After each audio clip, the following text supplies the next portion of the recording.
अस्सलाम वालेकुम dear MD कैटियंस 2024।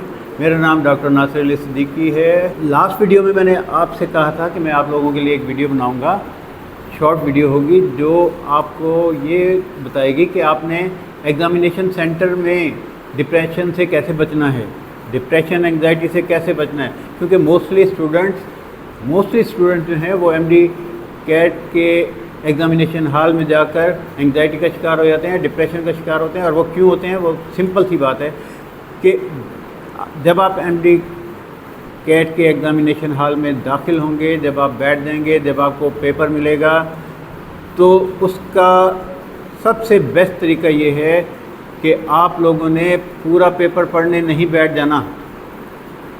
क्योंकि जब आप पेपर सारा पढ़ेंगे, हो सकता है आपको फिज़िक्स का पोर्शन डिफ़िकल्ट लगे, केमिस्ट्री का डिफ़िकल्ट लगे, बायो का डिफ़िकल्ट लगे या इंग्लिश का डिफ़िकल्ट लगे। उसमें फिर क्या होता है कि जब आप सारा एक दफ़ा रीड कर लेते हैं, देख लेते हैं, तो आपके जहन में आ जाता है कि यार ये तो मुझे आता ही नहीं, फिज़िक्स तो मेरे लिए बहुत मुश्किल हो गई, केमिस्ट्री बहुत मुश्किल हो गई, या बायो में मुझे आसान लगी लेकिन फ़िज़िक्स केमिस्ट्री का क्या होगा। तो आप फिर उस डिप्रेशन का शिकार हो जाते हैं। फौरी तौर पर आपका माइंड जो है वो एंग्जाइटी डिप्रेशन का शिकार हो जाता है। रिज़ल्ट क्या होता है कि आपके रिफ्लेक्सेस स्लो हो जाते हैं, आपकी सलाहियत कम हो जाती है क्वेश्चन अटैम्प्ट करने की। आपके पास जब पेपर आए तो आपने सबसे पहले वही सब्जेक्ट आपने सॉल्व करने के लिए निकालना है जिसके ऊपर आपको मुकम्मल इत्मीनान है।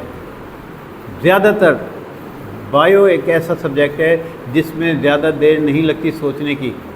तो आप लोग कोशिश यही करें कि जो सब्जेक्ट आपको फिंगर टिप्स पे है, जो सब्जेक्ट आपको चार सब्जेक्ट में से जो सब्जेक्ट आपको सबसे अच्छे तरीके से आता है, जिसके ऊपर सबसे अच्छे आप काम कर सकते हैं, तो उस सब्जेक्ट को सबसे पहले सॉल्व करें जिसमें सोचने समझने का टाइम कम खर्च हो।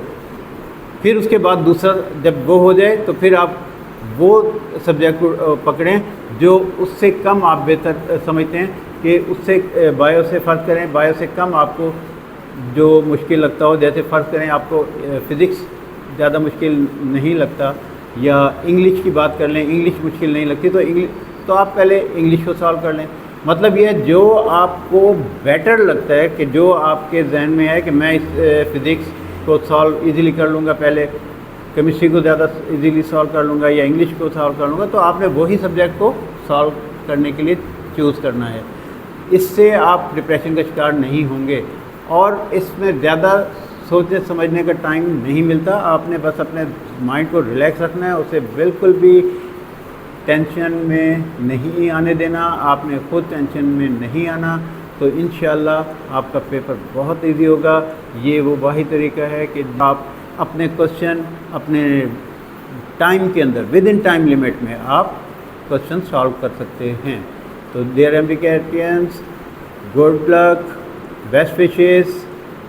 इंशाल्लाह आप लोगों का टेस्ट बहुत अच्छा होगा।